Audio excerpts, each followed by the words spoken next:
Hi everyone. Hopefully you can hear me. This is different. This isn't how we always do programming at the Bloomington Library, but welcome. Good afternoon. Uh, my name is Sarah Ingalls. I'm the local history librarian here at the Bloomington Public Library. I'm excited to have all of you here as the 26th annual Evergreen Cemetery Walk is fast approaching. It will be a little bit different this year as it will be presented more on a virtual platform. So before I introduce our speaker, I just need to go over the format for today's programming.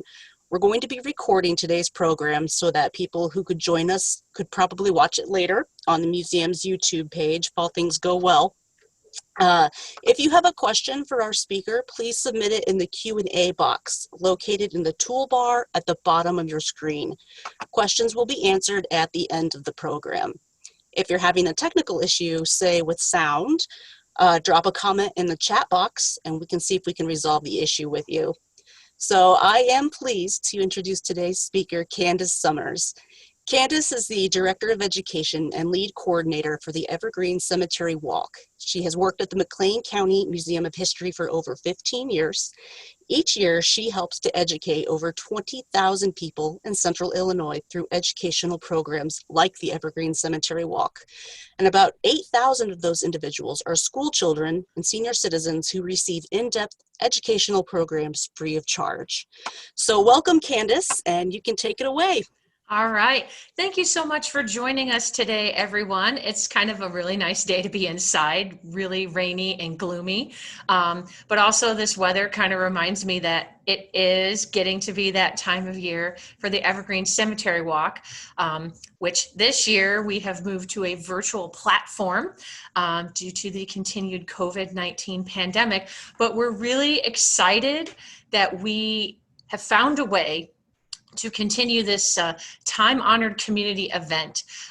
Before I get into talking about the nuts and bolts of how we're going to transition this event to a virtual platform, I just want to thank our partners for this event, Evergreen Memorial Cemetery and Illinois Voices Theater Echoes, which without these two, we could definitely not have this event. They have been partners with the museum on this event since the very beginning. In the early days of the walk, we actually had the McLean County Arts Center join us as a partner as well to help teach people about the importance of the architecture and the art in the cemetery, which we still continue to do. But this event, if you're not familiar with it, started in 1995, and it was a call to action. And originally, Evergreen Memorial Cemetery were two separate cemeteries, Old City Cemetery and Bloomington Cemetery. And you can see on the map here that Old City in the northern part of the cemetery is laid out in much like a grid-like fashion, whereas Bloomington Cemetery to the south has park-like features and winding roads, and that's because the cemetery, founded in 1857, was during the Victorian period where the rural cemetery movement had started earlier in the 1840s. And so these two cemeteries existed for a very long time as two separate entities, although they're right next to each other. This cemetery was also outside of the city limits. So I found some plat maps here. This one's from 1855 that shows you where the cemetery would eventually grow. You can kind of see it with the red outline box here. So it would eventually grow to that size that is today. And this was a common practice for cemeteries to be outside of city limits. There was fear of spreading disease, a lot of illness at that time. People wanted to make sure that they didn't spread it amongst the population. Superstitions as well. Of course, you know, people think about zombies and vampires and witches and ghouls and goblins this time of year for it being Halloween. And so we wanted to make sure that the dearly departed were outside the cemetery so that their spirits could not come back and haunt us. This map from 1874 shows the cemetery much as it is today, where it's bordered by Lincoln Street on the southern end of the cemetery, has Wright Street. Along the side here, Miller Street, which would eventually come in through here And then, of course, to the north, the railroad tracks not being much further. And then the rail tracks, of course, border it to the east, which is today the Constitution Trail. And like I said, the cemetery walk became to being as a call to action.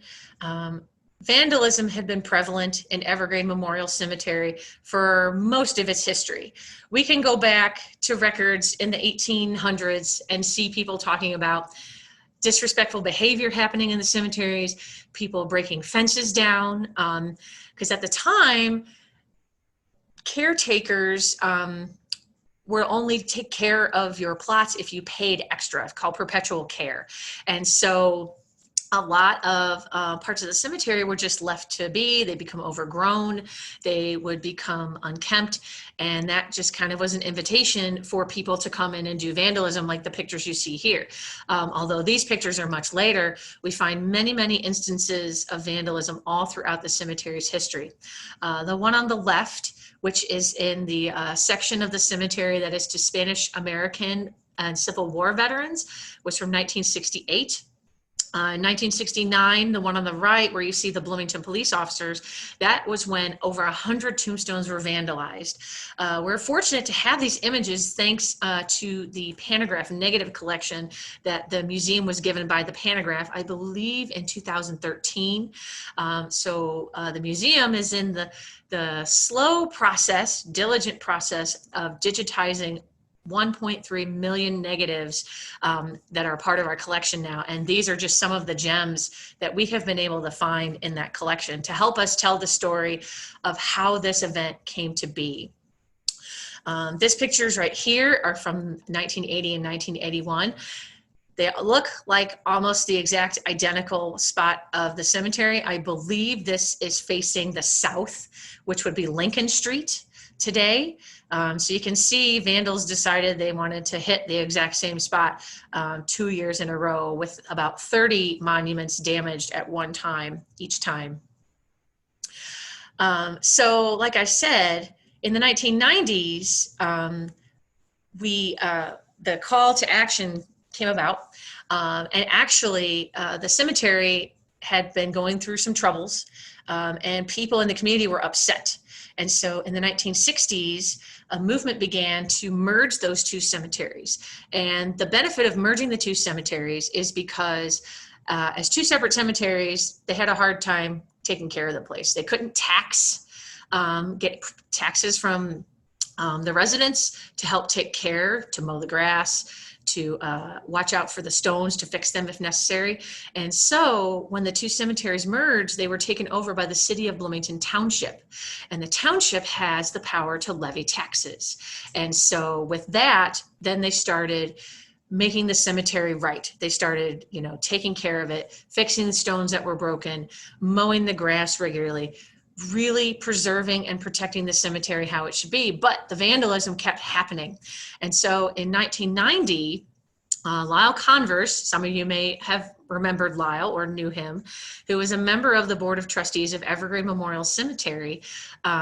He came together with members of the museum, McLean County Arts Center, and Illinois Voices Theater, and began the conversation to combat this vandalism.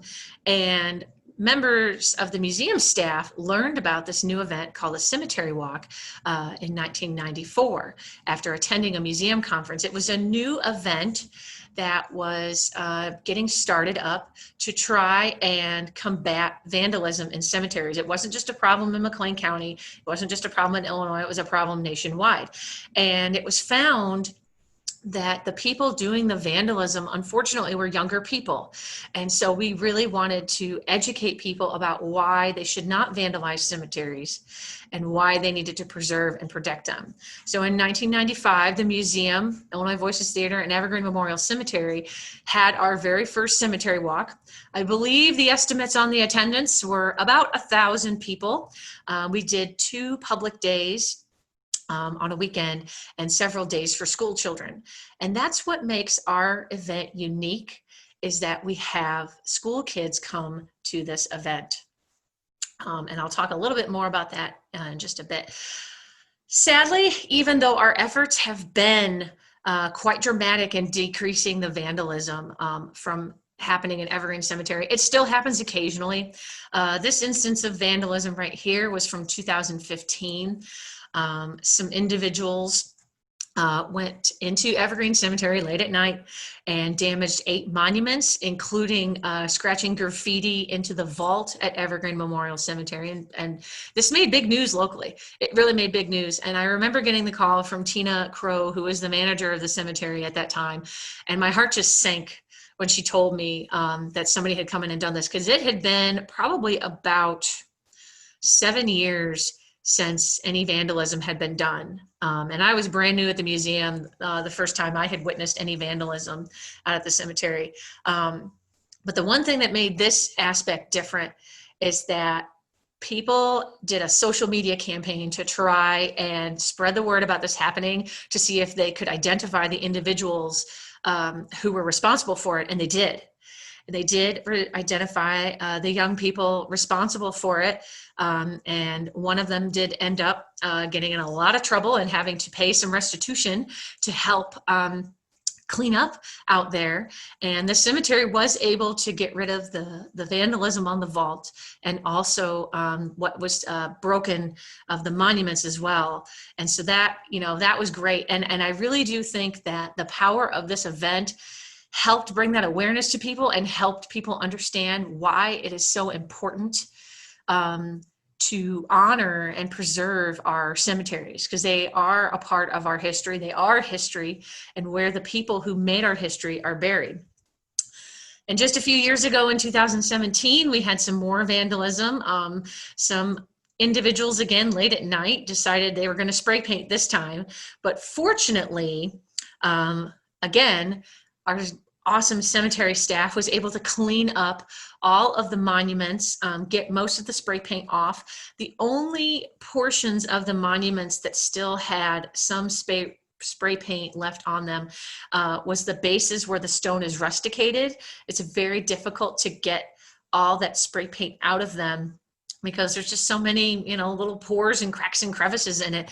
But today, you'd never know, what happened out there by looking at these stones. You can hardly tell. So the goals, in addition to halting vandalism at Evergreen Memorial Cemetery and preserving the history that's out there, is to also help people develop an understanding and appreciation for cemeteries as a source of history, and also to help people identify themselves as members of the McLean County community. So we have a really transient community here. We have a lot of people coming and going for the universities, for State Farm. And so it's really hard for people to think of this place as for them to be a part of, and that they contribute to our history. And so we try to help people understand that no matter how long you live here, whatever you've done, you have contributed to our history. We featured people on the cemetery walk that only lived here maybe 5 years, 10 years, and they helped make our history. They have stories to tell. And we want people to understand that they have a story to share and tell, and we want to tell it as part of McLean County history. We also want people to understand that there is a relationship between history and theater.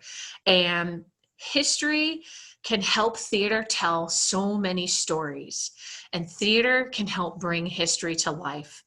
And I remember one of our actors who's participated in the walk, and forgive me, I can't think of that person's name right now, but they basically said that you can't write better stuff than what you find in some of these letters and documents that we use to create the cemetery walk. I mean, these are the own person's words that we're hearing, brought back to life by our acting community. And so it's super exciting when you can see who you've been reading about for so long on our stage at our cemetery.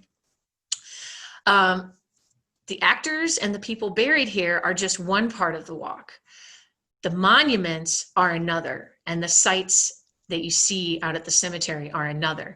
And we tell these stories as well with our guides who walk you through the cemetery. Now, this year, our guides will be virtually sharing information with you as they travel through the cemetery to share information about the monuments, you see the meaning behind them and why they're there. So some examples that you can see at the cemetery, and I do encourage people to just walk through the cemetery. If you haven't just taken a nice stroll through Evergreen Cemetery, please do. It's really peaceful, serene, a lot of sights and sounds out there, and it's just, you happen upon some of the most beautiful architecture that you'll ever see, and it's great. I've been walking through that cemetery for over 15 years now, and I think, oh, I've seen every monument that I can possibly see, and that's wrong.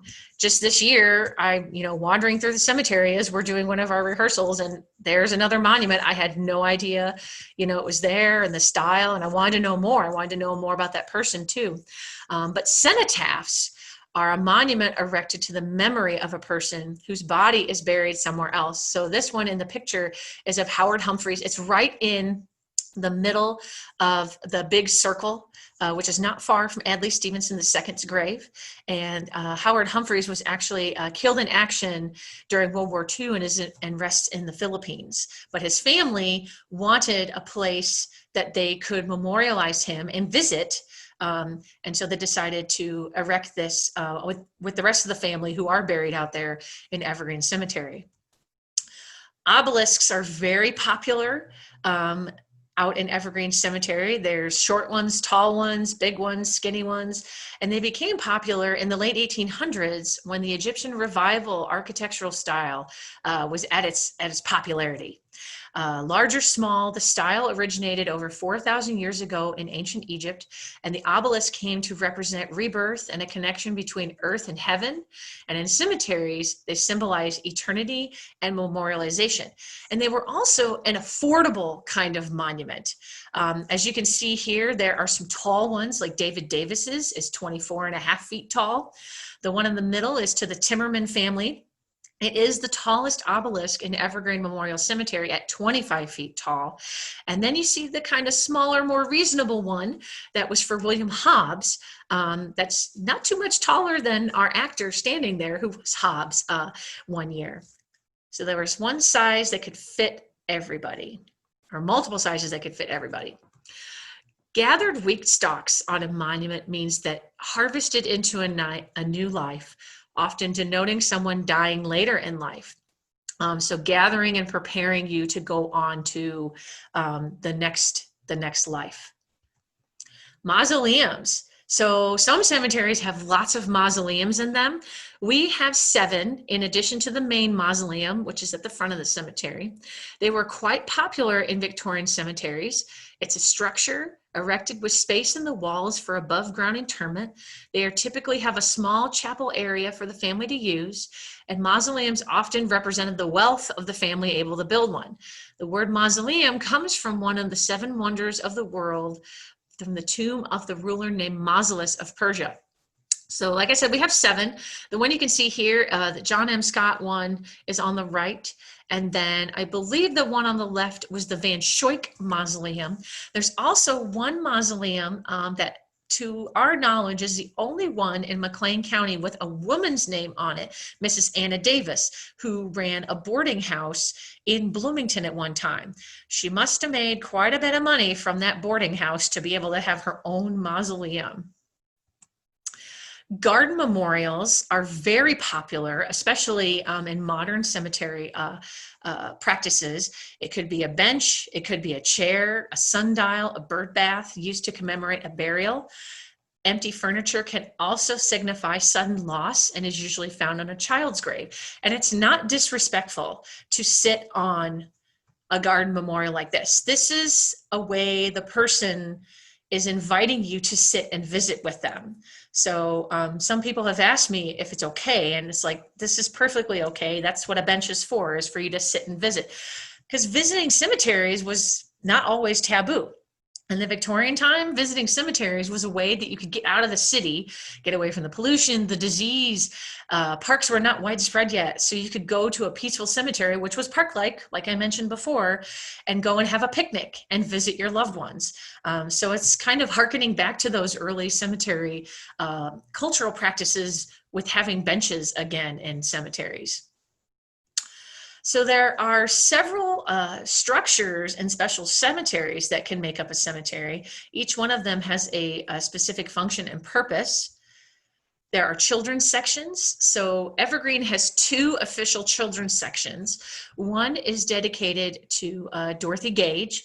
If you don't know the story of Dorothy Gage, you probably know the story of Dorothy from The Wizard of Oz. Dorothy Gage, who died in 1898 at the age of 5 months. Her uncle was L. Frank Baum, who was the author of The Wonderful Wizard of Oz, and is said to have named the character of Dorothy in his book after Dorothy Gage, his niece. And over time, this story was lost to legend. And then a researcher who was actually doing research on a Gage family member who was a suffragette and a friend of Elizabeth Cady Stanton, found out through her research that Dorothy Gage, the inspiration for the book, was buried in Bloomington. And sure enough, it was at Evergreen Memorial Cemetery. So a campaign was started in June of 1997. Mickey Carroll, who played Munchkin in the movie, donated a new granite marker and placed it at the foot of her grave because the old one was very worn and it was very hard to read. This event also kicked off a successful fundraising effort to form the Dorothy Gage Memorial Garden, which has been expanded further out. And I believe now there are 200 spaces there with 101 infants who are buried there. The southern section that you can see at the top of the screen is the Southern Baby section in section 19, which is full. There is a special section for children who were residents of the Illinois Soldiers and Sailors School. It was created in 1889 for kids who are residents of the ISSCS. It includes 2 plots on either side of the road. There's also a flat marker that you can see in the center of the screen that indicates that there were 7 children who were originally buried on the grounds of the ISSCS who were moved out to what was then Bloomington Cemetery and reinterred out there.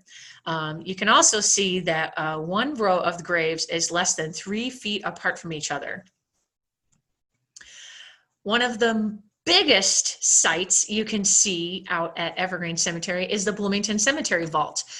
Before mechanized grave digging, this structure was used to temporarily house coffins in extremely cold or wet weather until burials were possible.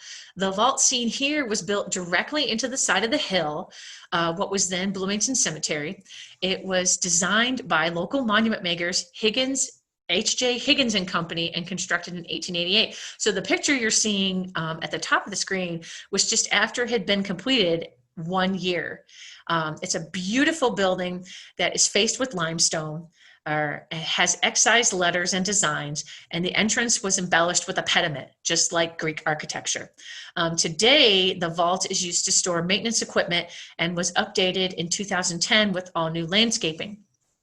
Additionally, the vault, when it was still used for cold storage, could hold up to 8 individual bodies if necessary, whether due to rain or the ground was frozen and you could not perform a burial. You'll also notice that to the left in the older picture is the Weed family crypt. And if you look at both of the pictures, you'll notice in the one from 1889, there was a door. And the one from 2010, it's been walled up. So technically, crypts you cannot go in and out of. So this would have been more like a vault at the time in 1889. The reason it was sealed is because there were no more Weed family members who were going to be interred inside the crypt. So they just decided to keep people from breaking into it, which had happened over the years, to just completely seal it. There are 4 military sections at Evergreen Memorial Cemetery. The one on the left is a Civil War soldier section south of the main mausoleum, which is a popular place to hold public ceremonies honoring veterans. And then the one to the right is a mix of Civil War and Spanish-American War veterans and soldiers. Towards the south and the east of the cemetery, the one on the left, the final resting place of mainly African-American veterans and soldiers, which was officially dedicated in 2015. And the one on the right is the newest section for veterans or active duty military who died in service, that was dedicated in 2017 and named after U.S. Army Ranger Sergeant Joshua P. Rogers, who was a local soldier, graduate of Normal Community High School, who died during the Afghanistan War. There's also a pet cemetery now. For most of the history of Evergreen Memorial Cemetery, pets were not allowed, officially not allowed, to be buried in the cemetery. But in 2013, they finally established a pet cemetery called Paws to Heaven. And so people who have a canine or feline companion that they want to have honored here, they can. This section is located northwest of the Dorothy Gage Memorial Garden and Children's section. Free ground is set aside for those who could not afford to buy a gravesite. Cemetery records indicate that over 1,000 people are buried in this section, even though you do not see very many markers. Many of them may have been wooden, or there were none at all. Records for this section are more incomplete than for other parts of the cemetery, with only the deceased's name listed and usually no dates of birth or death. The earliest burial for this section took place about 1861. Evergreen Memorial Cemetery is also home to some very unique features that can be found in no other cemetery in McLean County. We have nice tree carvings out at Evergreen Cemetery, 3 of them to be exact. The first one was created in honor of the Memorial Day 1948 plane crash. On Memorial Day 1948, a World War II surplus training plane crashed into a tree in the Civil War Grand Army of the Republic plot while dropping poppies. So that would have been, oops, the one on the left here, just for reference. And 2 young men flying the plane flew over the cemetery at treetop level, which was against FAA regulations. On that second pass, they crashed into this tree that they created the carving out of. Chainsaw artist Tim Gill carved this wooden airplane sculpture from a trunk of a tree that was struck in 2015. He carved it. Chester A. Fram, one of the young men in the plane, was killed. The pilot and owner of the plane, James Tully, was seriously injured but survived and lived to a ripe old age. The reason we know which tree it was is also thanks to the Pantograph Negative Project. We were able to find unpublished photos, like the one you see here, that helped identify which tree had been hit. And it was thanks to seeing the monuments that surrounded that tree, which helped us identify it. We also have a tree carving to Dorothy Gage. It was created in 2018. And again, to memorialize the story of Dorothy Gage, who was the inspiration for Dorothy Gale. And this one, it's kind of a little catty corner to Dorothy's grave, which you can see the picture of Dorothy's grave on the left, but it's not too far away from it. And finally, Charles Old Hoss Radburn, one of the most beloved individual from Bloomington Normal's history to this day, is the irascible Old Hoss. He still holds a record for the most winning games pitched in one season, 59 in 1884. The carving was completed not in May of this year, May, I believe, of 2018, about 139 years after Radburn's major league debut, and it was completed in 4 days by Bill Baker of Naperville. What's interesting is if you look at his eye here, is a funny, just kind of quirky little defect in the tree. That's the same eye that Haas had his gun backfire into because he was an avid hunter. So he couldn't see out of that eye later in life. And so here, the tree is kind of discolored, like his eye would have been damaged. It was kind of a interesting little quirky thing that happened as they were carving that tree. Ledgers are also a unique marker. You don't see a whole lot of them in Evergreen, but it's a flat marker that covers the entire grave of the person who's buried there. Statues. Gorgeous statues can be found throughout Evergreen Cemetery, but they were not carved here locally. These were done by skilled craftsmen in other parts of our country. Not that we didn't have very skilled monument makers here, but this was not the type of work that they performed here. So they were transported here by train and then added to these monuments by the local monument maker company. And they were could be purchased through mail order catalogs, or the funeral home director could purchase them for you. How do we know that they're purchased through mail order catalogs?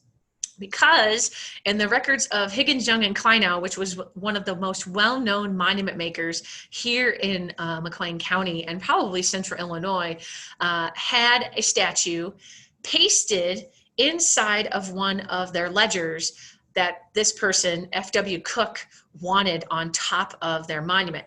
And when I opened this book, I found that the cutout was folded in half. So you didn't even notice that it was there until you opened it and unfolded it. And so that's how you knew. They just pasted it right out of a catalog into that book and said, this is what I want. So I think that's just kind of a neat little thing that helps you understand more about how these types of things evolved. White bronze, this is probably one of my favorite monuments out at Evergreen because it's so unique.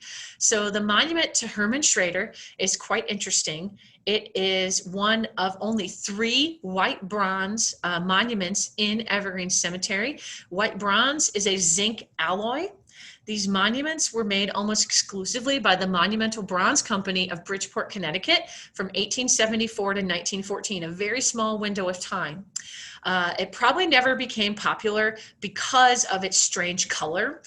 What makes white bronze really valuable is it can be molded into any shape you want it. You would pour the white bronze into a mold, and then it could be put together and attached however you wanted it. So like here you can see there are bolted panels. Those panels could be removed, and then later family members who passed away could be added to those panels very easily, instead of having a monument maker come out to the cemetery and carve it in the monument like with the stone monuments. But again, didn't catch on, probably because of its strange blue-gray color, but look at how well preserved this monument is. It was probably erected in the early 1900s, and it still looks very, very good. The letters are very readable. It's fairly clean, you know, not too much discoloration from air pollution. So I like white bronze. It's neat. These are the other 2 white bronze monuments. They were made for children, and these were made by the Detroit Bronze Company from Detroit, Michigan. A child's monument. This one is made of marble. It is right at the front entrance of Evergreen Cemetery. You can't miss it when you come in. What makes this an interesting yet slightly sad monument is the child is pointing to the child's name on the monument. This is another one of those I just kind of happened on while I was wandering the cemetery one day, a truncated obelisk with scalloped seashell. It's a grave of a young woman and an infant sibling.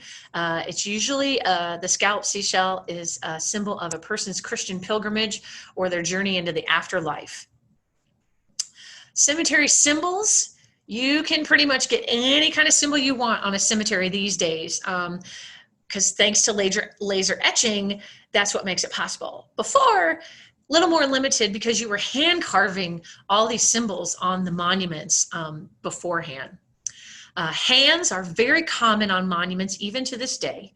Hands can symbolize many things depending on their position and gesture. A clasped hand shows love and serenity, symbol of marriage and a welcome to heaven. Fingers pointing upwards towards heaven is an indication of a just or divine reward. Hand reaching down, God is reaching for the soul or reaching down to pluck flowers at the height of their beauty. Clasped hands in prayer depicts the deceased as a pious person in life. Acanthus leaves are very interesting. This particular monument threw me for a long time because I could not tell these were acanthus leaves. To me, they looked like they're snails. And so I looked up, what if you have snails on your cemetery monument? Having snails on your monument is a bad thing because it usually means you're lazy, like sloth. And so you don't want to have snails on your monument. But acanthus leaves has decorating them on their tomb has overcome the curse of Adam and Eve that's referred to in the book of Genesis.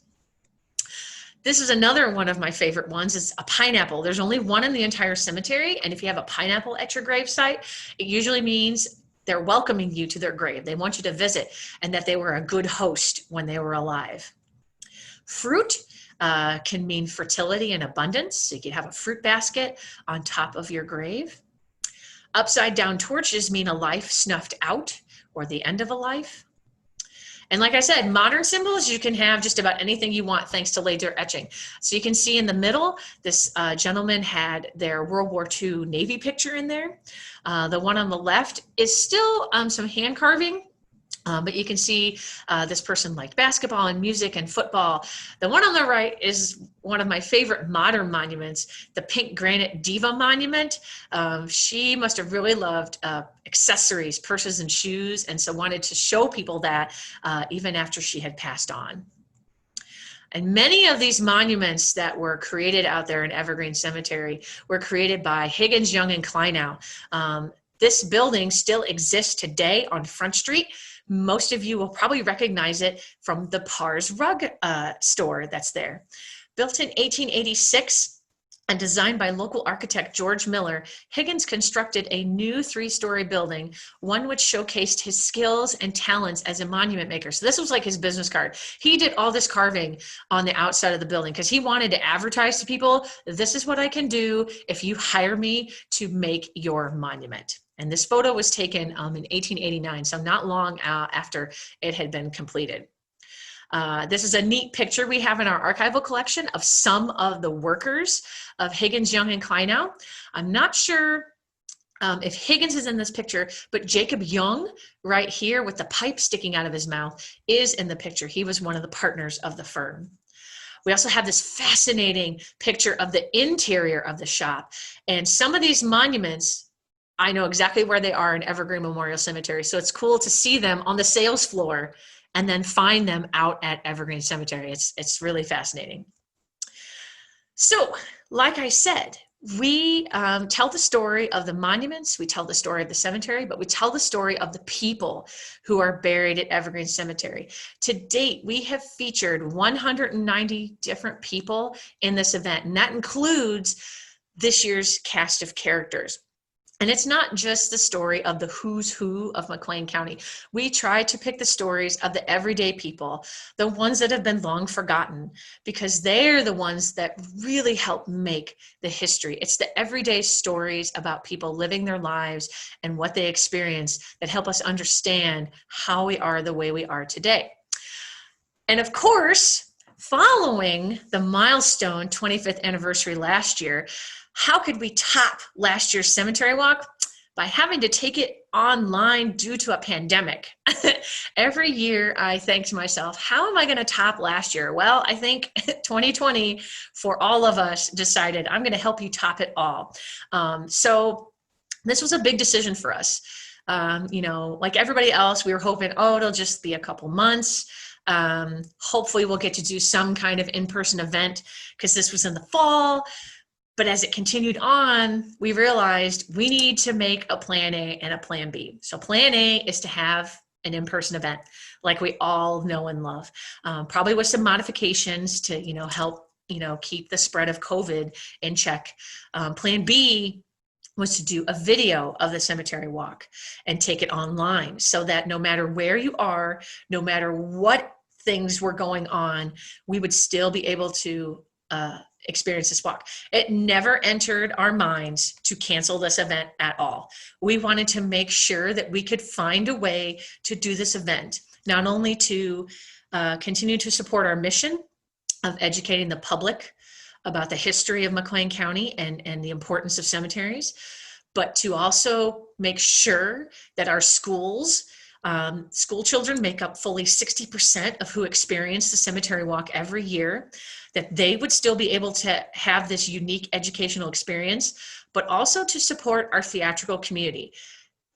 Theater and the arts have taken a huge hit during COVID, probably bigger than most other industries because it's all live action, it's all in person. So how can we get together and watch theater when getting together is what helps spread this virus? And so most theater is non-existent. I mean, when's the last time we all went and saw a play before the pandemic? So we wanted to make sure that we could find a way to continue supporting our theatrical community. And what better way than to bring this online? So we're thrilled to have the support of the cemetery, our members, and the community of transitioning this community staple online. Plus, there's some benefits to doing this online as well, that we've eliminated barriers of geography. You can watch this event no matter where you are. If you're across the country, you can watch it. If you're right next door to the cemetery, you can watch it. Mobility issues. So for some, the cemetery walk, because of a lot of the walking and standing, it's a barrier to people. No longer an issue with a virtual walk. You can enjoy this this walk no matter what your ability is and capacity. There are only so many people we could sell tickets to, because you can't have a group of 50 or 60 people and everybody has a good experience as you're doing the cemetery walk in person. No longer an issue. As many people can buy a household ticket and experience this event as well. Plus, doing it virtually, we've expanded how long we're going to offer this event. It's going to be available for a whole month. So you have a whole month to watch it, and you can watch it as many times as you want. So there's some great benefits, but then also we all want to do an in-person event as well. And we hope that we can in the near future. So we're going to take this walk online using the online platform called Teachable. Teachable is basically like an online class, and you can watch the walk in one of two ways. You can either watch it as one big long movie, so grab a bucket of popcorn with whoever's in your household and sit down on the couch, watch it on your laptop, on your TV, whatever electronic device you want to, you can watch it on. Or what's really great about Teachable is that we can divide it up into smaller, shorter videos. And this is going to be great for our teachers. That way they're not struggling with, where did I leave off last? What minute was this at when I stopped watching it with my kids? They can just say, okay, you watch Susan B. Anthony and Edwin Hewitt's lecture, or you watch Owen Chaney's performance today. Plus, we can add lots of other bonuses to this production as well, with some primary source documents, of course, their biographies like we always do. We're trying to add a lot of bells and whistles to make this the best online experience that we possibly can, and also preserve some of that in-person experience that we all know and love by going on the cemetery walk in person. And I'll share the ticketing info at the end. I'll drop that in the chat box so you don't have to worry about trying to rush and write it down.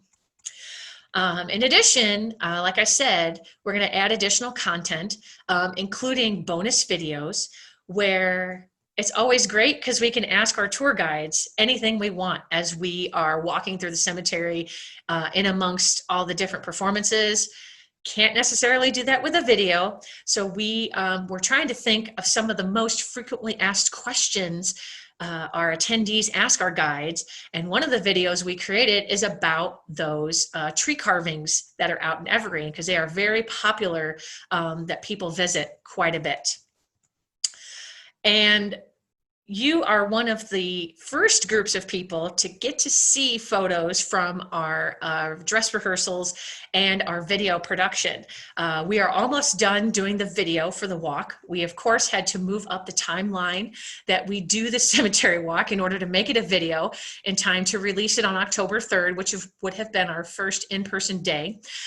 So I'm going to introduce you to who the individuals are that we are featuring on the walk, and also who our actors are this year, because we have a lot of new faces to the cemetery walk this year, which is fantastic. It's a big commitment to do an in-person walk. It's 8 days. You have to take off from work, get vacation from, and that's a big commitment to ask some actors. So because we did a video this year and there was only a couple days you need to take off from work, we were able to get in some people that had never acted before. And so we're super excited to introduce some new people to the walk this year. One of our first characters you'll see is Grace Huddleston Stewart. who filed a housing complaint during the civil rights movement that helped achieve a strong, fair housing ordinance in Bloomington in 1967. As someone who always lived in a mixed race area growing up, she was surprised to see all Black neighborhoods on visits to St. Louis and Chicago. Stewart opened up her home and kept ISU and IWU students while working as a pastry cook at Illinois Wesleyan University until her retirement in 1972. And we're pleased to welcome Christy Villella, who's a retired special education teacher from Sarah Raymond School, to the walk for her first time this year. So we're super excited to have her and hope she enjoyed her time on the walk this year as well. She was really great and energetic to watch as Grace. And some people probably remember Grace in our community. She only passed away in 1996. And the script for Grace Stewart was written by Kathleen Kirk. So these are some pictures of Christy as Grace Stewart. So you can see she's very animated and lively person. Many people are probably wondering why we are featuring Susan B. Anthony on our cemetery walk. Susan B. Anthony is definitely not buried in Evergreen Cemetery. However, Edwin Hewitt, former president of Illinois State Normal University, which is ISU today, who was also a geography and history teacher, is buried at Evergreen Cemetery. And Anthony debated Edwin Hewitt in downtown Bloomington at Schrader's Opera House in 1870. So we have invited Susan B. Anthony to visit Evergreen Cemetery and Edwin Hewitt to kind of reprise their debate. The topic, is it right for women to vote? With Edwin Hewitt supporting the no of women participating in the, quote, unfeminine act of voting. And obviously, Susan B. Anthony is supporting, yes, women should have the right to vote. We're pleased to welcome Robert Quinlan, who is a teacher at ISU himself, who is playing Edwin Hewitt. And then Kristen Monson is back this year as Susan B. Anthony. You may remember Kristen from Cemetery Walk 2018 when she made her debut as circus performer Emily Noble. And this script was written by Kathy Klesson, who is a former teacher at U-High. And so you can see this debate gets quite lively as you will watch it. Florence May Risser Funk is another suffragist that we are featuring on the walk this year, particularly because it is the 100th anniversary of the ratification of the 19th Amendment, which gave white women the right to vote. And Funk was a society woman who campaigned for Charles Evan Hughes for U.S. president, a progressive candidate who supported universal suffrage for women. As a member of the Illinois Equal Suffrage Association, Funk was in Springfield in June 1919 when Illinois became one of the first states to ratify the 19th Amendment, which gave women the right to vote. She celebrated the passage of the 19th Amendment at a convention in Chicago in 1920. And we're pleased to welcome Diane Walker to her first Evergreen Cemetery Walk. And I remember when Diane used to bring her students from U-High to attend the walk before she retired as well. So we're really excited to have Diane on the other side of the stage this year with us. And this script was also written by Kathleen Kirk. I have to tell you, when you watch Diane's performance as Florence Funk, she makes you want to go out and get the right to vote. She makes you want to go vote. So you don't want to not vote after you see this performance. Elmira Burnham and Emily Howard were two artists who shared a studio at one time here in Bloomington. Howard was born in Burma to missionary parents. She and her family were shipwrecked upon their return to America. Similarly stricken by disaster, Burnham suffered a house fire the week after several of her paintings were destroyed in a train fire coming back from the Illinois State Fair in Peoria, Illinois. With humor, stubbornness, and quiet defiance, these friends refused to let misfortune define their lives, preferring dedication to their art. And we're pleased to welcome back Jessie Reed Swike. She made her debut in 2014 as opera singer Maria Lita. This year she'll be playing Elmira Burnham. She also wrote the script as well. And then pleased to welcome newcomer Connie Blick, who will be playing Emily Howard. You may recognize Connie's name as one of the founders of Nomad Theater Company. Her other co-founder is Kristen Monson. So we're pleased to have these ladies with us this year. And their script is really sweet. if you want to use a term that younger people use, I would consider these women besties. That's how I kind of look at both of them.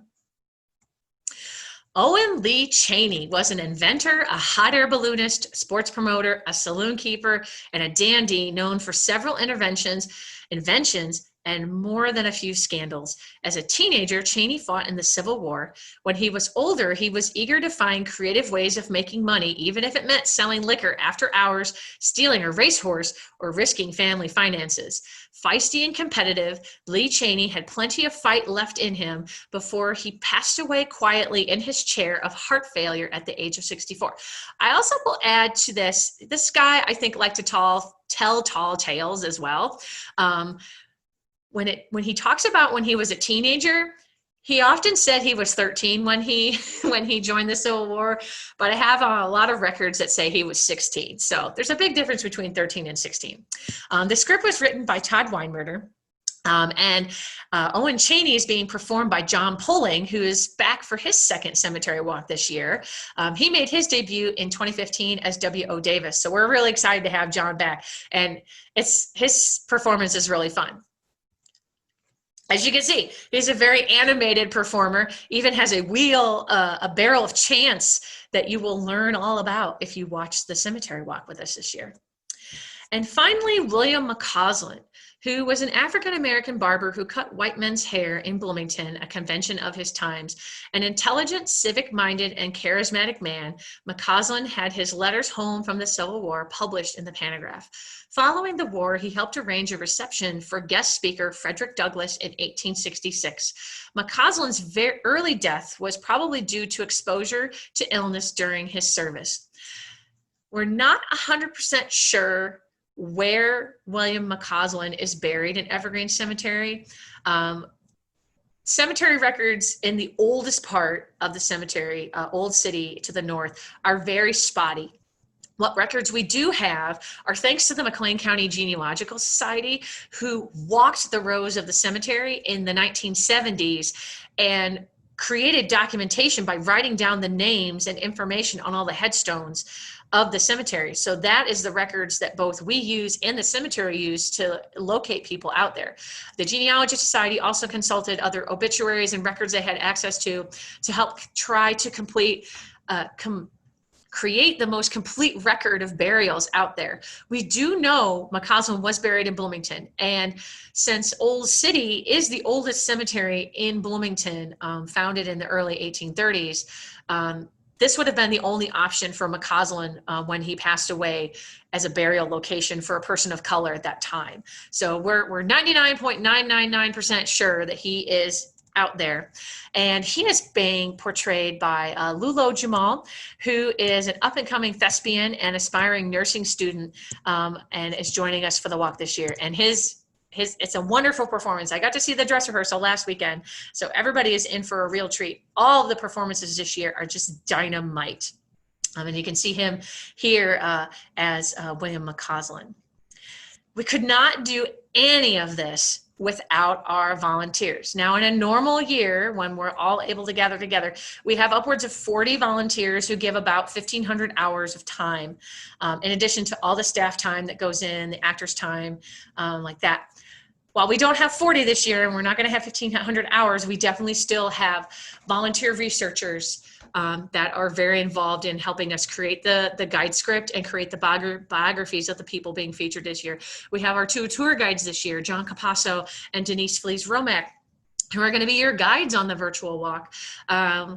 So many people behind the scenes help make this event happen each and every year, and we thank our volunteers from the bottom of our hearts, and I miss them all dearly in this unique year of all years. And that's a wrap. So filming was actually supposed to finish today, but the weather is not cooperating, much like a regular cemetery walk here. So hopefully I'll be out at the cemetery tomorrow, finishing up with our guides to do their part of the filming, and then we can piece it all together to be ready to debut on October 3rd. But I just thought I'd share with you a couple of snaps from from filming that we had been doing. And actually it was perfect weather, the kind of overcast, gloomy feeling. It's actually really good to film. Bright sunny days, like you could see from my pictures that I had taken at the dress rehearsals, not so great for filming. They create a lot of shadows and make it a lot harder. So we were thankful for these overcast days this week. And with that, I'm going to stop my screen share and drop a couple things in the chat box, one of which is really important, and that is how you can get your tickets. So here, there we go. I select the right, and then everybody can. So here is the website, excuse me, that you can get all your tickets from. And like I said, it's a household ticket. So that means you buy one ticket and it's good for everybody in your household to watch and enjoy together. It would be silly to try and do individual tickets for people to experience the walk when it's about the same amount of money if you were to buy 2 tickets to attend the walk in person with 1 household ticket. And that way everybody can enjoy and experience it together that's in your immediate household. Excuse me. I'm also going to drop a link. Excuse me. We created a little commercial, so I'm even making my own film debut this year, that you can watch, excuse me, and enjoy and learn a little bit about how the walk will be virtual. And if there's any questions, I'd be very happy to answer them. And I see a question from Joyce Moray. Is free ground still used? And if so, how do you avoid taking spaces? So that's a very good question. As far as I know, they do not bury any more people in the free ground. That's as far as I know. That's a good question that I've never thought to ask the actual cemetery. But I'm almost confident, 99% sure there are no more burials in free ground, because that's a really good question. How do you know what spaces are taken? So what the cemetery does is they basically have a big long metal rod that they probe in the ground to look for coffins. If there's a question about if someone is buried in a plot, or if the plot has multiple sections in it for family members, they want to make sure that they're not going to, excuse me, uncover someone else as they're looking to do a new burial. So they may end up doing probing in order to determine whether or not someone is there. But I'm pretty sure they do not use the free ground anymore. There still is space in Evergreen Memorial Cemetery for burials. It's in the newer sections of the cemetery towards the trail and towards Lincoln Street. They also, probably about, I want to say 7 or 8 years ago, went about identifying plots throughout the cemetery that were basically unclaimed, or family had moved on from the area and they had no intention of using them anymore. So there are just random plots in the cemetery too that are available for purchase. So you could be buried next to somebody famous out in Evergreen Memorial Cemetery. And yes, there are other cemetery walks around the country. It's not just unique to Bloomington. So we are not one of the oldest. We are pretty old. We've been around for 26 years, but there are older cemetery walks in the nation, one of which is in Elgin, Illinois. I finally last year got to go see another cemetery walk. I usually can't go see cemetery walks because I'm busy preparing for our own, but because theirs was on a Sunday, excuse me, I got to go see it. And Elgin's, I believe, is in their 34th year. They are also going to be doing a video production this year too, which is fantastic that they are hosting a video production this year. I shared that information on the museum's Facebook page a couple weeks ago to encourage people to watch theirs on YouTube to support their event as well. Springfield usually has one. They've been doing theirs for about 30 plus years. Sadly, they canceled theirs this year. Some of the smaller towns in central Illinois have them. And I know there's other states that have them as well. I've been personally reached out to From as far away as Canada for information on how to start a cemetery walk.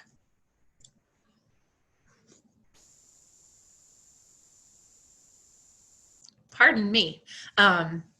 So definitely not unique here. We learned it from others, and everybody's is different. Not everybody can use the professional acting community that we have. Not everybody can pay their actors. Most cemetery walks happen with volunteers only. So we're very fortunate that we have the financial support of the community and our partner organizations to help make this happen, and also pay the actors that we do have at the cemetery walk. Any other questions? No? Oh, there's a couple. Excellent. So question from Mary Zimmerman. You mentioned that children buried from the ISSCS, that some rows are only 3 feet apart. Was that a reference to the age of the children buried there? I don't think so. I think that's just based on the space they had available. That could be the reason why they're so close together. But that's only my assumption. I'm not entirely sure. I would have to do some extra research into that. That's a very good question, one that I've never had before. Thank you. And Scott Myers, beyond the walk, you continue to take donations and memberships at the museum. Absolutely. So the museum, even though we are closed to the public right now, we took this opportunity of being closed due to the pandemic to do some much needed construction at the museum. So the museum received a grant probably about 5 years ago from the state of Illinois to help us completely renovate our public restrooms and restore our historic lighting. When the big budget issue happened in the state of Illinois, they took the money away. Well, we got it back again when we had a switch in party power, political power. And so now we were working on getting the construction lined up, and the pandemic happens, closes the museum down. Why not just stay closed, and we don't have to worry about trying to find new bathrooms, alternative bathrooms for people to use that visit the museum. So we're taking this as a silver lining.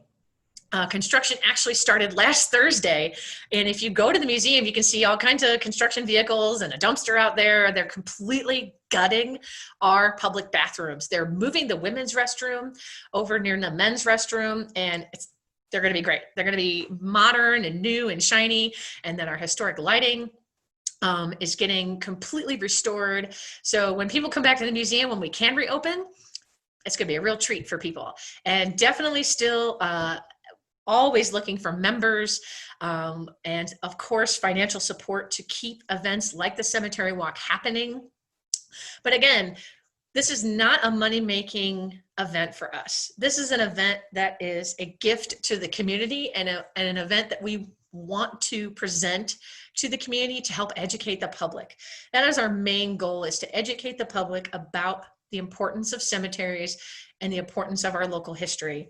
And so people supporting this event continues to allow us to have events like the cemetery walk for everyone to enjoy.